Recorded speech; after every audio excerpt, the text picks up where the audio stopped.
Hey everybody, happy Sunday. I hope wherever you are and whatever you're doing, you are having a fantastic weekend. It has been very busy here. I'm actually recording this on a Sunday evening for once, but that's with good reason. We've been very busy this week, and today we also had the welcome barbecue here at my house for Winter and his husband and Kit and her husband, to welcome them officially to Portland and I guess to the Transport Evolved family. I've also, shock horror, moved the Honda project car around. We had to move it onto the side here while we were looking after Winter's car, but now he's picked his car up. The car has now been switched around. Hopefully we can start work on it soon. I know Winter's really eager to work on it. Sunday musings wouldn't be Sunday musings these days without a chicken update. So here, let me show you how the little brats are doing. They have grown a lot in size. They're also starting to annoy the other chickens. So they're getting to that kind of teenage stage where they're not chicks, little baby chicks, but they're not full-size adults yet. They've got another sort of 5 or 6 weeks before they'll be kind of adult-sized, and then another 10 weeks after that before they're laying, I suspect. We may even not get any lay this year because they're gonna sort of reach that 16 to 20 week lay mark at about the time where the temperatures are going to start dropping. But they are getting in everything. We haven't given them names yet because we don't want to have a repeat performance of last time when we had Sally, the rooster. So this time we haven't given them any names. But look, they're just helping themselves to my vegetable patch. They're figuring out a way to get between the wire and the bed, and they're just making themselves at home. Aren't you, gang?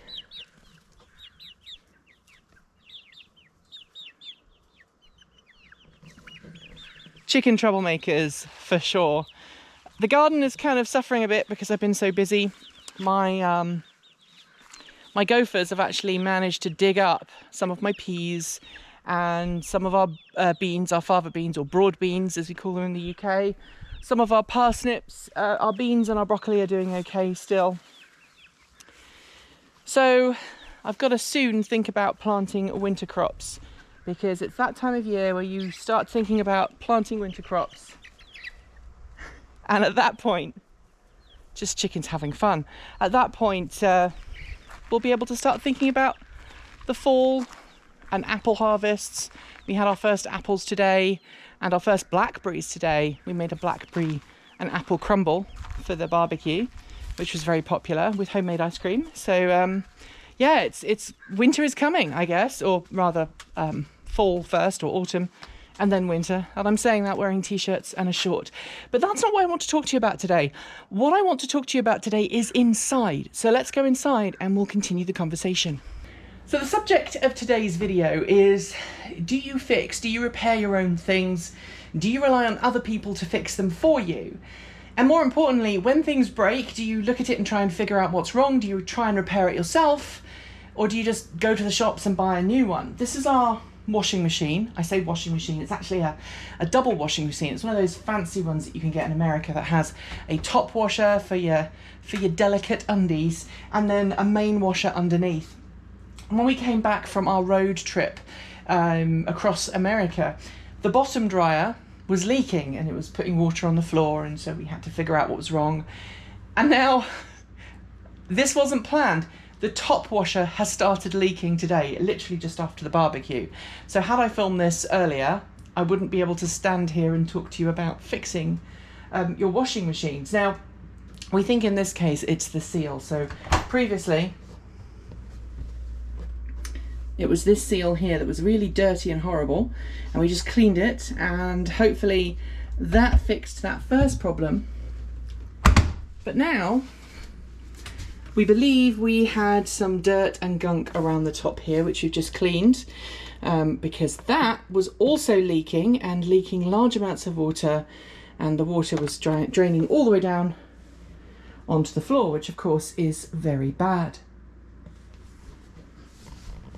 Now, obviously, a visit from a washing machine repair person upwards of $300-400. I'm sure it's the same where you live, wherever you are in the world. Just substitute your local currency.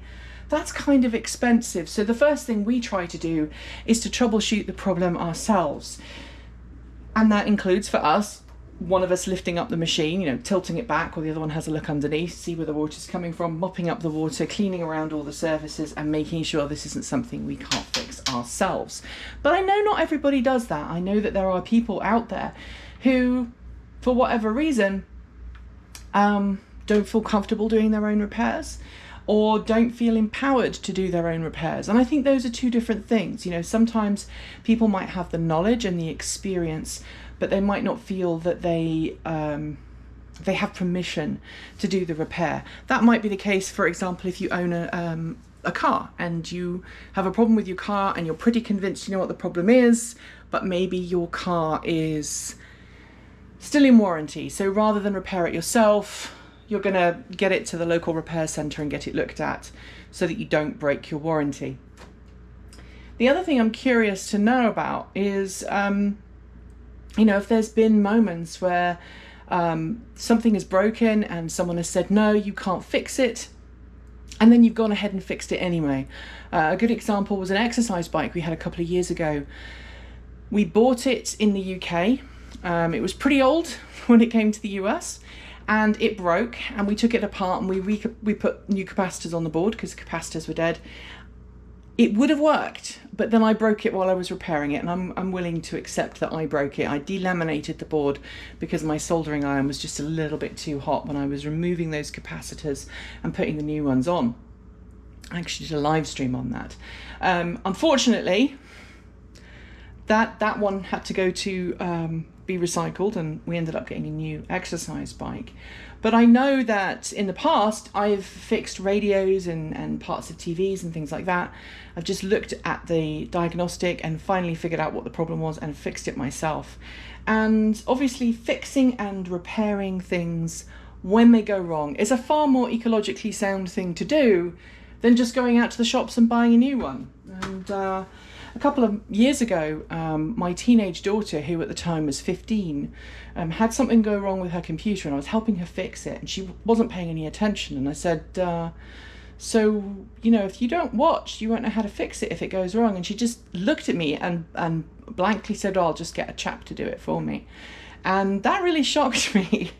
We had some conversations about that, let me tell you.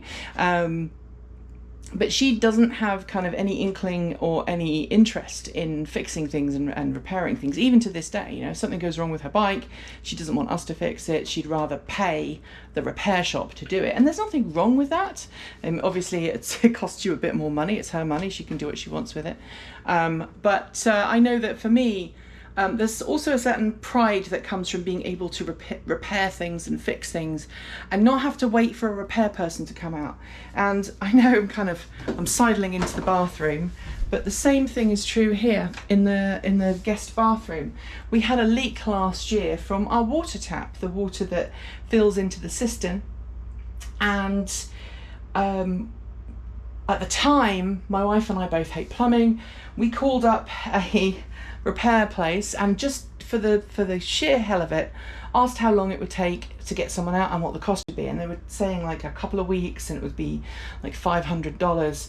We actually went to the local DIY store. We talked to friends who'd worked on these systems before. We talked to family who'd worked on these systems before, and within 24 hours, or 36 hours in our case, because we bought the wrong parts and had to go and get new ones, we'd fixed the problem. We'd made a hole in the wall, we'd patched the pipe, we'd put a new piece of drywall back in, we'd plastered over, and everything has been hunky-dory ever since.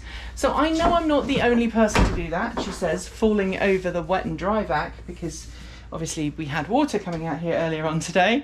I'd love to know your thoughts and your stories of when you fixed something that somebody told you couldn't, or when you've had a go at fixing something you thought maybe you couldn't fix yourself and then you surprised yourself, or maybe what your standard port of call is if something breaks in your home. Do you ring up a repair person? Do you try and figure it out yourself? Do you go to iFixit? Do you, try and find a resource online and buy the parts and fix it yourself? I know I go to iFixit all the time when I've got a problem with my Mac, if I need to put a new battery in a laptop, something like that. I'll buy the parts and I'll fix it. I've actually fixed my phone in the past as well, and it really does give you some real confidence that you have the power and the ability to make positive changes to the things you own and to keep them running for a longer period of time. Thanks ever so much for watching today. Thank you for supporting. We're always really super grateful for your support. Don't forget that you can like this, you can comment to this below, you can also subscribe to it and hit the bell. Please do the same to our other two channels, the main Transport Evolved channel as well as the Transport Evolved Shorts channel. Thank you so much to the amazing Patreons who are scrolling by on my right. Without you, we just wouldn't be able to do it. Huge thanks to our $50 to $100 a month Patreon supporters and our $100 a month Patreon supporters. You know who you are. I don't have the list with me today. I'm very sorry, but you guys rock. And without you, we just wouldn't be able to do any of what we do. On to bigger, better, and hopefully fixed things. We'll see you tomorrow with more great content. But until then, keep evolving.